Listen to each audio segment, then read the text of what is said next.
The Nightingale and the Rose.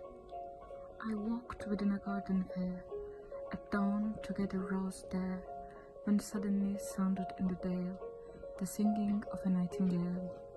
Alas, he loved a rose like me, and he too loved in agony. Tumbling upon the mead he sent, the cataract of his lament, with sad and a meditative face. I wandered in that flowery place, and thought upon the tragic tale of love and the rose and nightingale. The rose was lovely as I tell, the nightingale he loved her well.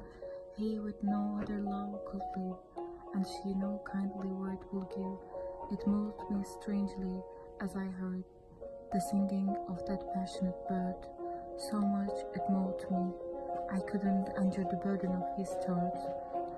Full many a fair and a fragrant rose within the garden freshly blows, yet not a bloom was ever torn without the wounding of the thorn.